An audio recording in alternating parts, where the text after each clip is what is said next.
જરા કલ્પના કરો. એટલે એક એવો વિચાર જે કદાચ અત્યાર સુધીની આપણી આધ્યાત્મિકતા વિશેની તમામ માન્યતાઓને સાવ ઊંધી પાડી દે. હા, અને આ વિચાર ખરેખર બહુ ક્રાંતિકારી છે. બિલકુલ.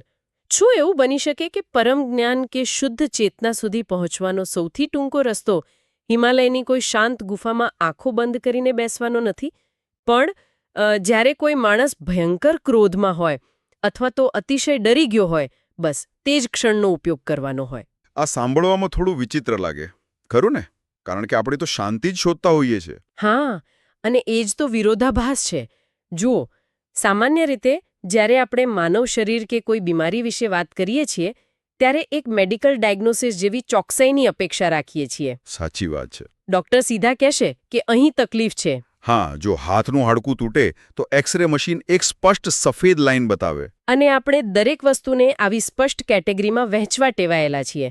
પરંતુ જ્યારે વાત માનવ ચેતના અને મનની આવે છે ત્યારે પેલું એક્સરે મશીન કામ કરતું સાવ બંધ થઈ જાય છે.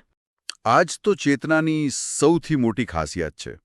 આંતરિક જગતને કોઈ ડોક્ટરના પ્રિસ્ક્રિપ્શન કે સાદા રિપોર્ટમાં બાંધી શકાતું નથી. એકદમ સાચું. તેને સમજવાની પ્રક્રિયા એકદમ અલગ હોય છે. અને ખબર છે ને, તેમાં કોઈ સ્પષ્ટ બ્લેક એન્ડ વ્હાઇટ જવાબો હોતા નથી.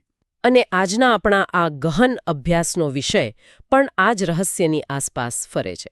આજે આપણે કાશ્મીર શૈવવાદના 7મી થી 9મી સદીના અત્યંત પ્રભાવશાળી ગ્રંથ વિજ્ઞાન ભૈરવ તંત્ર વિશે ચર્ચા કરવાના છીએ. જે પોતાનામાં જ એક અદ્ભુત ખજાનો છે. હા, બિલકુલ.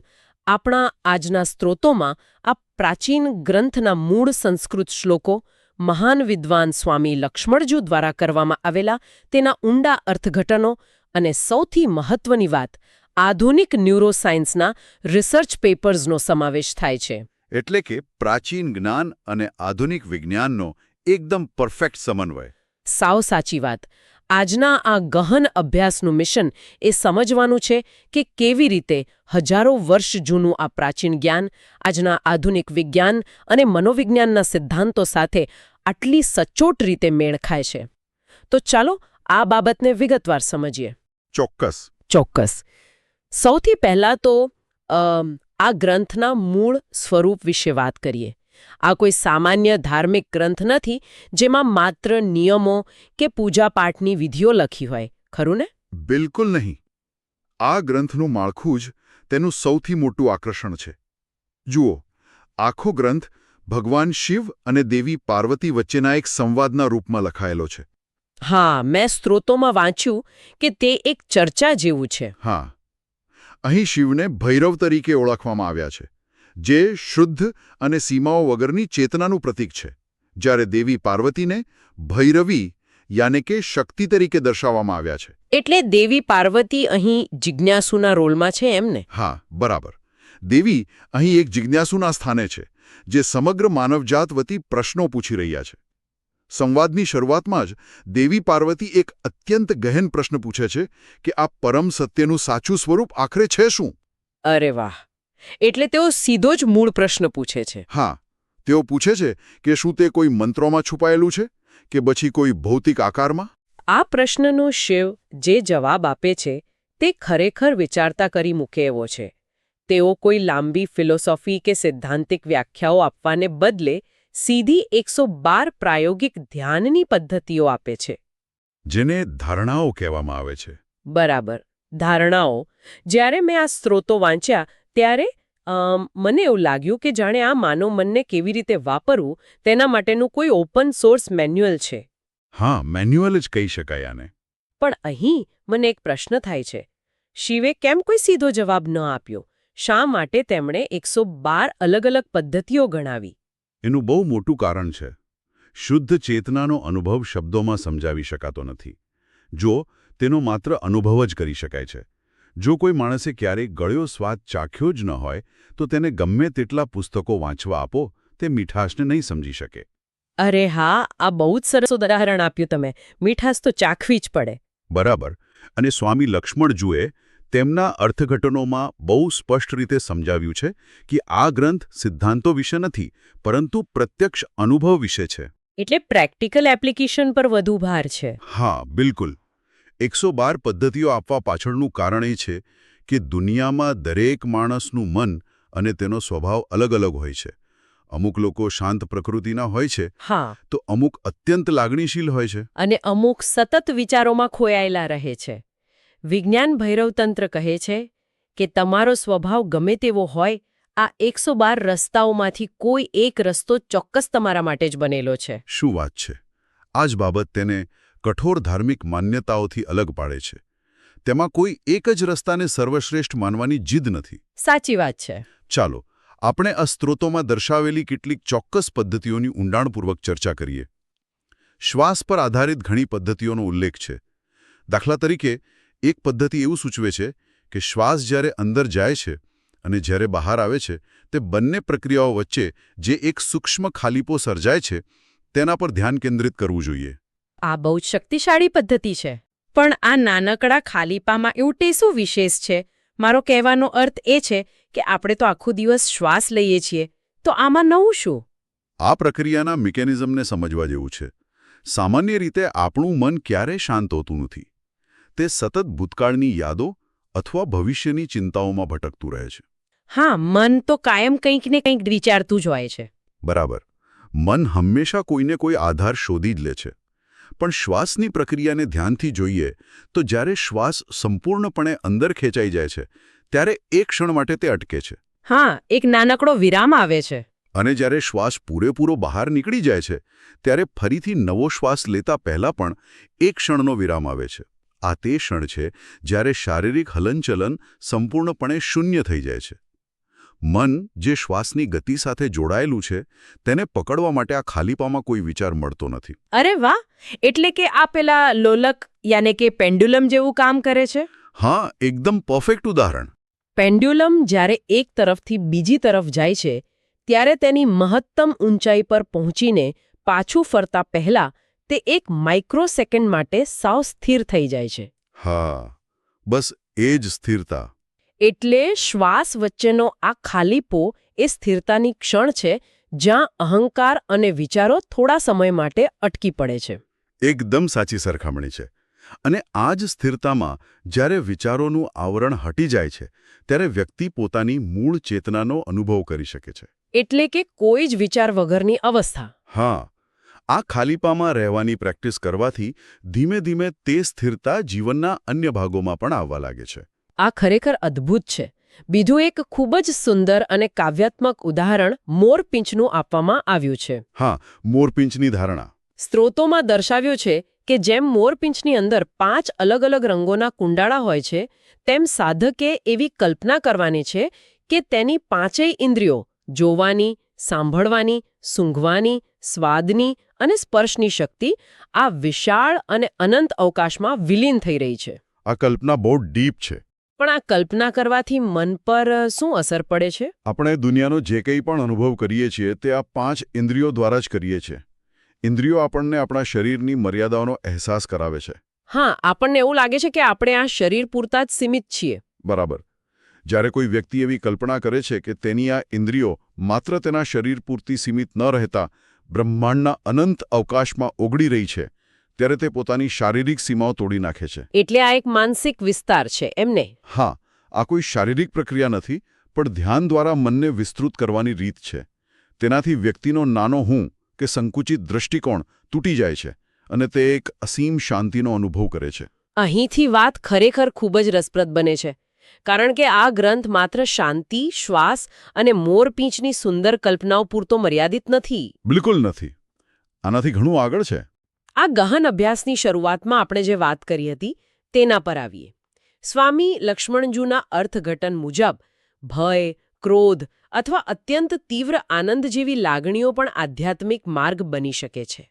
હા, અને આ વિચાર ઘણાને આશ્ચર્યમાં મૂકી દે છે. આ ખરેખર માનવામાં ન આવે તેવું છે. અને શ્રોતાઓને વિનંતી છે કે જો તમને આ ગહન અને રોમાંચક માહિતી પસંદ આવી રહી હોય તો આ કાર્યક્રમને લાઇક, શેર, કમેન્ટ અને સબસ્ક્રાઇબ ચોક્કસથી કરજો. આ સપોર્ટ બહુ જ મહત્વનો છે. સાચી વાત. તો આપણે ક્રોધ અને ભયની વાત કરી રહ્યા હતા. આ તો એવી બાબતો છે જેને દરેક આધ્યાત્મિક ગુરુ દૂર કરવાનું કહેતા હોય છે. તો વિજ્ઞાન ભૈરવ તંત્ર આ તીવ્ર લાગણીઓનો ઉપયોગ કરવાની વાત કેવી રીતે કરી શકે? જુઓ, આ જ કાશ્મીર શૈવાદની સૌથી ક્રાંતિકારી વિચારધારા છે. તેઓ કોઈ પણ વસ્તુને ખરાબ કે અશુદ્ધ માનતા નથી. અરે વાહ, એટલે બધું જ સ્વીકાર્ય છે? હા, જ્યારે કોઈ વ્યક્તિને અત્યંત ગુસ્સો આવે છે ત્યારે તેના મનમાં શું ચાલે છે તે ક્ષણે કોઈ ભૂતકાળ કે ભવિષ્યના વિચારો નથી હોતા. તેનું આખું અસ્તિત્વ તે ગુસ્સાની તીવ્રતામાં કેન્દ્રિત થઈ જાય છે. એટલે કે વ્યક્તિ પૂરેપૂરો તે જ ક્ષણમાં હોય છે. બિલકુલ. એવી જ રીતે જ્યારે જીવલેણ ભય લાગે ત્યારે મન સંપૂર્ણપણે ખાલી થઈ જાય છે. માત્ર ને માત્ર તે વર્તમાન ક્ષણ જ અસ્તિત્વ ધરાવે છે. હા, જ્યારે ડર લાગે ત્યારે બીજું કંઈ જ યાદ નથી આવતું. મનોવિજ્ઞાનની દૃષ્ટિએ જોઈએ તો આ તીવ્ર લાગણીઓ અચાનક જ વ્યક્તિને વર્તમાનમાં ખેંચી લાવે છે, જે કામ વર્ષોના ધ્યાનથી પણ નથી થતું. પણ શું ગુસ્સામાં રહેવું એ નુકસાનકારક નથી? મારો કહેવાનો અર્થ એ છે કે આમાં ધ્યાન કેવી રીતે થઈ શકે? ગ્રંથ એવું જરાય નથી કહેતો કે ગુસ્સામાં આવીને કોઈને નુકસાન પહોંચાડો. તે એક બહુ જ સૂક્ષ્મ ભેદ સમજાવે છે. કેવો ભેદ? જ્યારે ગુસ્સો આવે ત્યારે સામાન્ય રીતે આપણું ધ્યાન એ વ્યક્તિ કે પરિસ્થિતિ પર હોય છે જેના કારણે ગુસ્સો આવ્યો છે. વિજ્ઞાન ભૈરવ તંત્ર કહે છે કે તે વ્યક્તિ કે વિષય પરથી ધ્યાન હટાવી લો અને તમારા શરીર અને મનમાં જે ઊર્જાનો જ્વાળામુખી ફાટ્યો છે માત્ર તે ઊર્જા પર ધ્યાન કેન્દ્રિત કરો. એટલે બહાર જોવાની જગ્યાએ અંદર જોવાનું છે. હા, હૃદયના ધબકારા, શરીરની ગરમી, તે તીવ્રતા, તેને કોઈ દિશા ના આપો, માત્ર તેના સાક્ષી બનો. જ્યારે વિષય ગાયબ થઈ જાય છે અને માત્ર શુદ્ધ ઊર્જા બચે છે ત્યારે તે ઊર્જા સીધી જાગૃતિ તરફ દોરી જાય છે. આ તો ખરેખર પોતાના જ માઇન્ડને હેક કરવા જેવી ટેકનિક થઈ. હા, બિલકુલ. હેકિંગ જ છે આ. વસ્તુઓ પ્રત્યેના આપણા પ્રતિભાવને જ્ઞાનના સાધનમાં ફેરવી નાખવું. પણ આ બધી વાતો હજારો વર્ષો પહેલાં લખાઈ હતી. આધુનિક વિજ્ઞાન, ખાસ કરીને ન્યુરોસાયન્સ, આ પ્રાચીન પદ્ધતિઓ વિશે શું કહે છે? આધુનિક વિજ્ઞાન તો આમાં બહુ મોટો સાથ આપે છે. હા, સ્ત્રોતોમાં ઘણા રિસર્ચ પેપર્સનો પણ ઉલ્લેખ છે જ્યાં પ્રક્રિયાઓને સમર્થન આપે છે. અહીં સૌથી આકર્ષક બાબત એ છે કે આધુનિક વિજ્ઞાનના તારણો આ પ્રાચીન પદ્ધતિઓને એકદમ નવો દૃષ્ટિકોણ આપે છે. અહીં સૌથી મહત્વનો કન્સેપ્ટ છે ન્યુરોપ્લાસ્ટિસિટી. ન્યુરોપ્લાસ્ટિસિટી એટલે મગજમાં થતા ફેરફારો?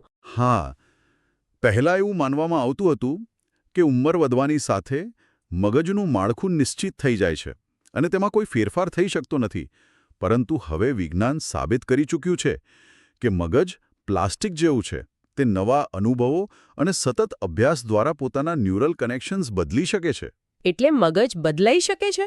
હા, જ્યારે કોઈ વ્યક્તિ આ 112 ધારણાઓમાંથી કોઈપણ પદ્ધતિનો નિયમિત અભ્યાસ કરે છે ત્યારે તે માત્ર માનસિક શાંતિ નથી અનુભવતું, પરંતુ તેના મગજના ભૌતિક માળખામાં પણ ફેરફારો થાય છે. અરે વાહ! આનો અર્થ એ થયો કે ધ્યાન એ માત્ર કોઈ આદર્શવાદી કલ્પના નથી, પણ તે મગજની રચનાને બદલવાની શક્તિ ધરાવે છે. 100%! તે સાયન્ટિફિક છે. રિસર્ચ પેપર્સમાં ડિફોલ્ટ મોડ નેટવર્ક અથવા DMNનો વારંવાર ઉલ્લેખ જોવા મળે છે. આ DMN શું છે અને આ ધારણાઓ તેને કેવી રીતે અસર કરે છે? આને સમજવા માટે આપણે એક સ્માર્ટફોનનું ઉદાહરણ લઈએ. હા, સમજાવો. ધારો કે તમારા ફોનમાં તમે કોઈ એપ્લિકેશન નથી વાપરી રહ્યા અને સ્ક્રીન બંધ છે, છતાં બેકગ્રાઉન્ડમાં ઘણી બધી એપ્લિકેશન્સ ચાલુ હોય છે જે ડેટા વાપરે છે અને બેટરી ઉતારે છે. મગજનું DMN પણ આવું જ કામ કરે છે. ઓહ, એટલે આપણું મગજ પણ બેકગ્રાઉન્ડમાં ચાલ્યા કરે છે. હા, જ્યારે આપણે કોઈ ચોક્કસ કામ નથી કરી રહ્યા હોતા ત્યારે મગજનું આ નેટવર્ક સક્રિય થઈ જાય છે. તે સતત ભૂતકાળની ચિંતાઓ, ભવિષ્યના આયોજનો અને સૌથી મહત્વનું, મારું શું થશે, તેઓ અહંકારનો ઘોંઘાટ ચાલુ રાખે છે. આ DMN આપણા મનની બેટરી સતત ડ્રેન કરતું રહે છે. હવે સમજાયું. એટલે કે જ્યારે આપણે શ્વાસની વચ્ચેના ખાલીપા પર કે ઇન્દ્રિયોને અવકાશમાં વિલીન થતી જોવાની કલ્પના કરીએ છીએ ત્યારે આપણે મગજની આ બેકગ્રાઉન્ડ એપ્લિકેશન્સને ફોર્સ સ્ટોપ કરી રહ્યા છીએ. બિલકુલ સાચું. આ ધ્યાન પદ્ધતિઓ DMNની સક્રિયતાને નોંધપાત્ર રીતે ઘટાડે છે. તો તેનાથી મગજને આરામ મળે છે એમ ને? હા, જ્યારે આ બેકગ્રાઉન્ડનો ઘોંઘાટ બંધ થાય છે ત્યારે મગજની પ્રોસેસિંગ પાવર મુક્ત થાય છે, જેને આપણે ઊંડી શાંતિ તરીકે અનુભવીએ છીએ. શારીરિક સ્તરે જોઈએ તો આ પ્રક્રિયા ઓટોનોમિક નર્વસ સિસ્ટમને પણ સંતુલિત કરે છે. હા, અને સ્ટ્રેસ હોર્મોન્સનું શું?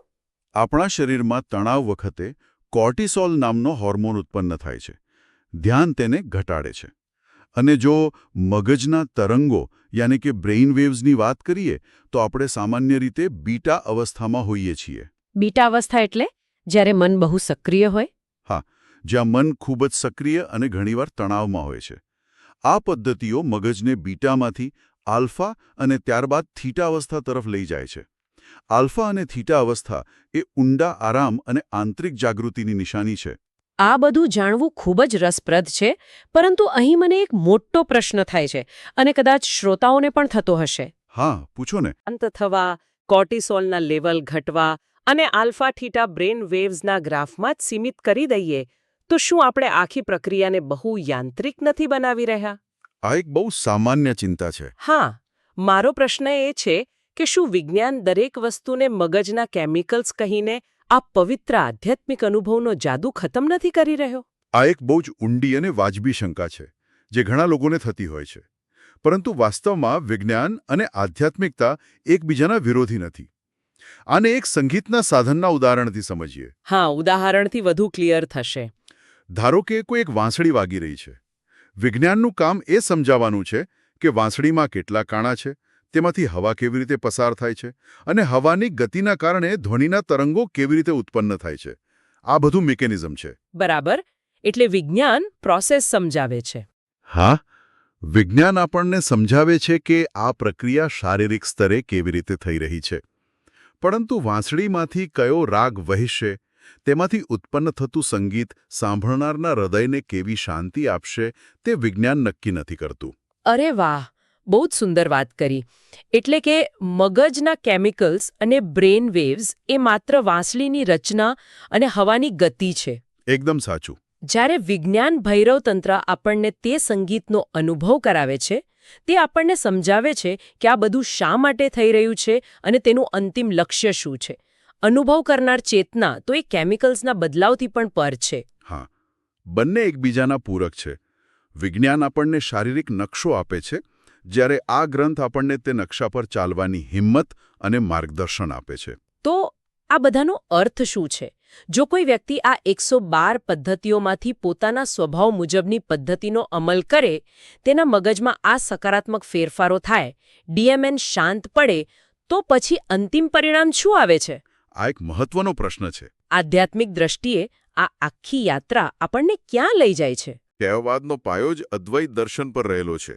અદ્વૈત એટલે કે જ્યાં બે નથી, બધું જ એક છે. સામાન્ય રીતે અહંકાર અને મનના ડીએમએન ઘોંઘાટના કારણે આપણને એવું લાગે છે કે આપણે આ દુનિયાથી, પ્રકૃતિથી અને અન્ય માણસોથી અલગ છીએ. આપણે આપણી જાતને અલગ જ માનીએ છીએ. આપણી એક સ્વતંત્ર ઓળખ છે એવું આપણે માનીએ છીએ, પરંતુ વાસ્તવમાં વ્યક્તિગત ચેતના અને આ વિશાળ બ્રહ્માંડની ચેતના બંને અલગ નથી. અદ્વૈત ફિલોસોફીમાં વારંવાર શિવ અને શક્તિના મિલનની વાત કરવામાં આવે છે. આપણે અગાઉ વાત કરી તેમ શિવ એટલે શુદ્ધ, સ્થિર ચેતના અને શક્તિ એટલે સર્જનાત્મક ઉર્જા, જે આ આખું જગત ચલાવે છે. હા, શિવ અને શક્તિ. તો શું આ પદ્ધતિઓ દ્વારા આપણે આપણી અંદર રહેલી આ બે ઉર્જાઓને એક કરી રહ્યા છીએ? હા, અને આ જ સૌથી મોટી સિદ્ધિ છે. જ્યારે સાધક ધ્યાન દ્વારા પોતાની અંદર રહેલી શક્તિને, એટલે કે પોતાના વિચારો, પ્રાણ ઊર્જા અને ઇન્દ્રિયોના અનુભવોને શાંત કરીને પોતાની જ અંદર રહેલી શુદ્ધ ચેતના યાને કે શિવ સાથે એકરૂપ કરે છે, ત્યારે એક અદ્ભુત અવસ્થા પ્રાપ્ત થાય છે. અને આ અવસ્થાને શું કહેવાય? આ અવસ્થાને ભૈરવ અવસ્થા કહેવામાં આવે છે.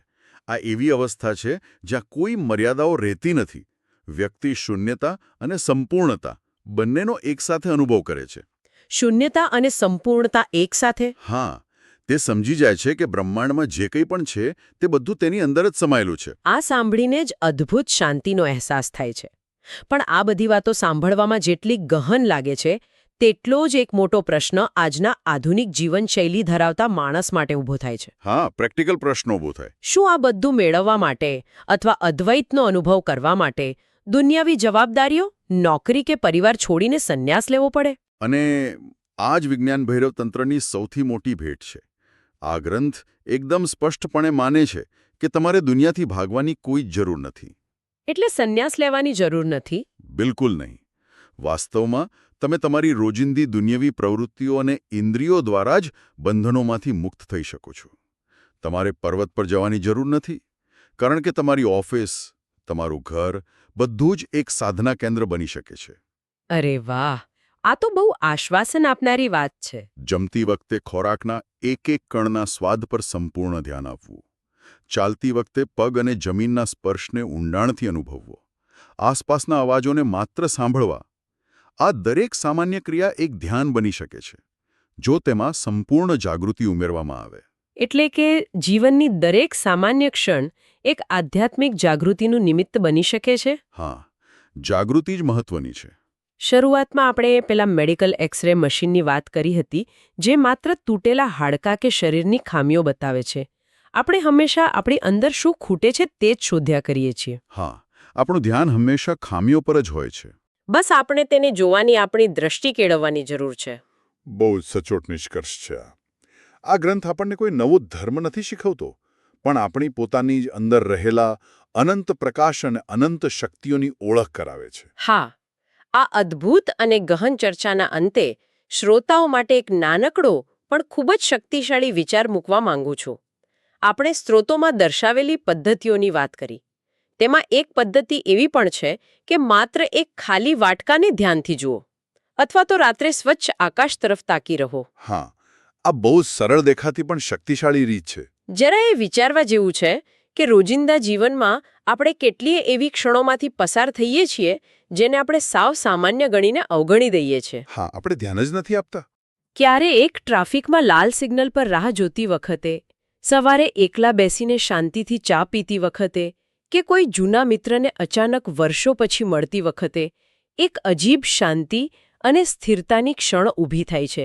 શું એવું બની શકે કે રોજિંદા જીવનની આ સામાન્ય ક્ષણો જ શુદ્ધ ચેતનાના દરવાજા ખોલવાની ચાવી હોય? બિલકુલ બની શકે.